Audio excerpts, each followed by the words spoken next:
Okay, so hello there. So let's look at this question. It's talking about, so it gives us a ratio, a trigonometric ratio.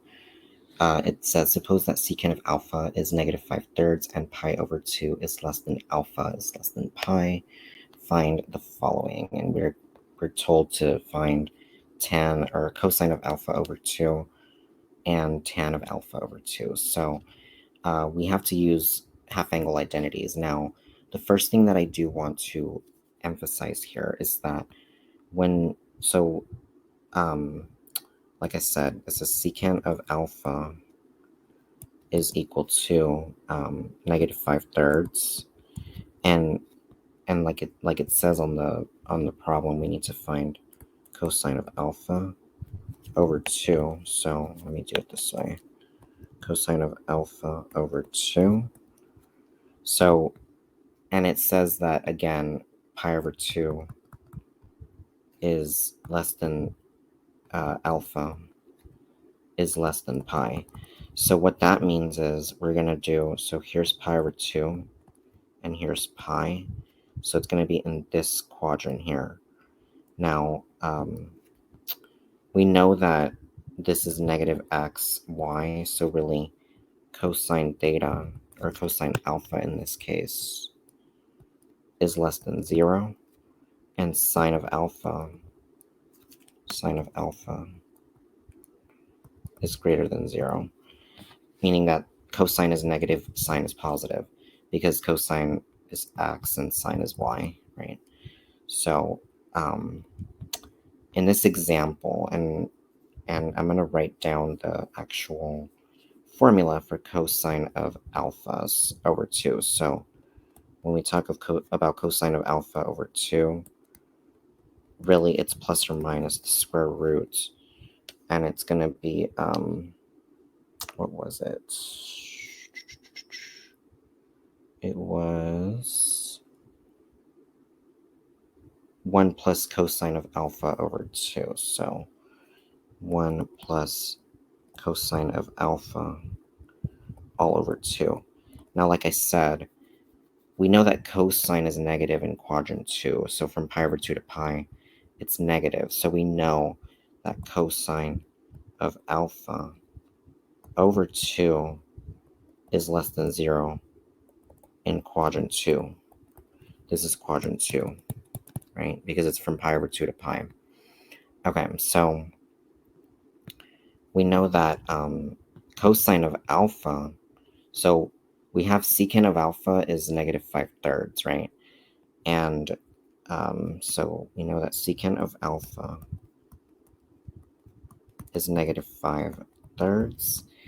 And to find cosine of alpha, this is going to be 1 over secant of alpha, right? So really this is going to be 1 over negative 5/3, which really means negative 3/5, because you're going to take the reciprocal. So this is what we get for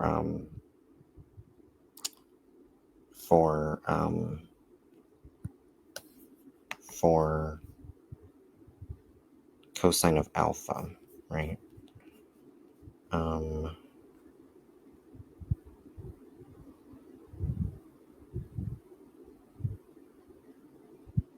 Okay. So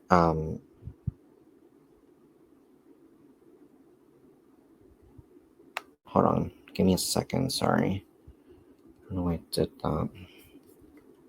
Give me 1 second, sorry, hold on.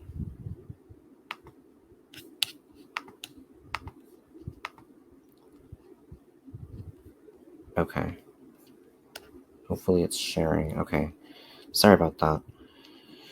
Now, we know that this is going to be cosine of alpha, so it's going to be, so really when we're talking about the half angle for cosine, we're going to say cosine of alpha over 2 is really it's going to be the negative square root, because again, cosine is negative there.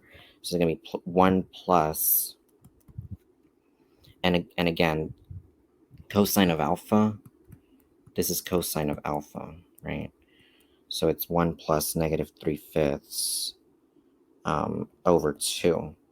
So then this will be negative the square root, and let me just kind of do negative square root of, and it'll be 5 minus 3 over 5, because we need to get the common denominator, all over 2. So then it will be equal to the square root of 2/5 over 2, which is equal to the square root of 2/5 divided by 2, which is equal to the square root of 2/5 times 1/2, which is equal to the square root of 2 over 10.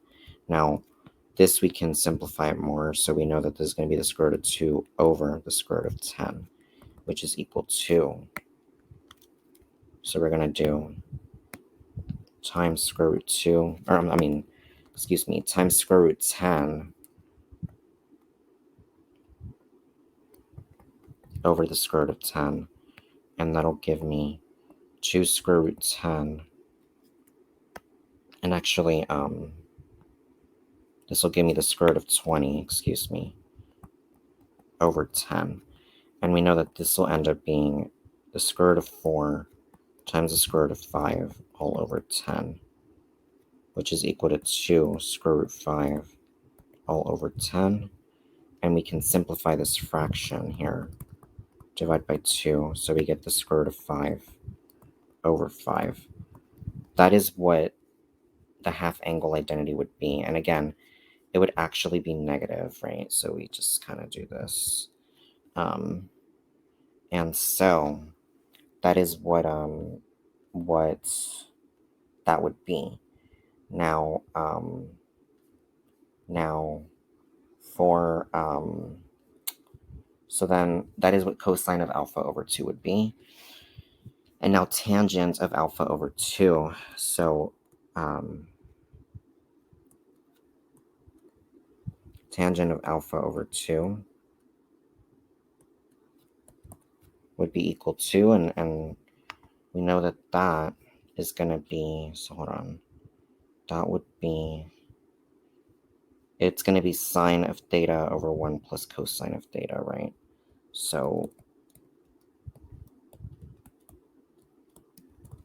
we know that, we know what cosine of alpha would be, right? And actually it's supposed to be alpha naught. It's supposed to be alpha here. 1 over 1 plus cosine of alpha. Right, so then this is going to be, so then sine of alpha is going to be, so if we look at, again, we're going to look at, we know that cosine of alpha was negative 3/5, right? So we know that that's, here's alpha, and it's negative 3/5, so it's adjacent over hypotenuse. So we know that the right triangle that we have, it goes, here's alpha, and here's negative 3, and here's 5. So by using Pythagorean theorem, we know that negative 3 squared plus x squared equals 5 squared. So 9 plus x squared equals 25. Subtracting 9 gives us, what is this? It's going to be 16. And then equals x squared, so then the square root of both sides. We know that, and actually, let me put this as y, not the other one.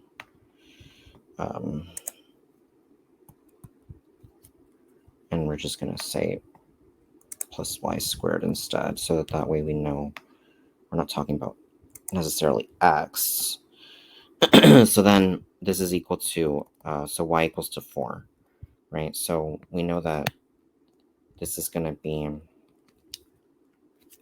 this right here is going to be 4.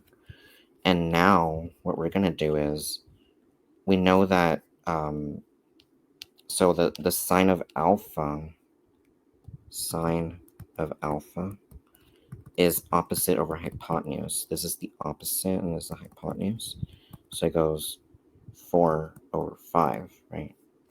So we know that sine of alpha is 4/5. So sine of alpha is 4/5.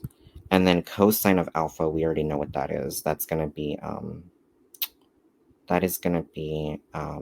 negative 3/5. So we have it right here. That's cosine of alpha right there. Negative 3/5, which is right over here.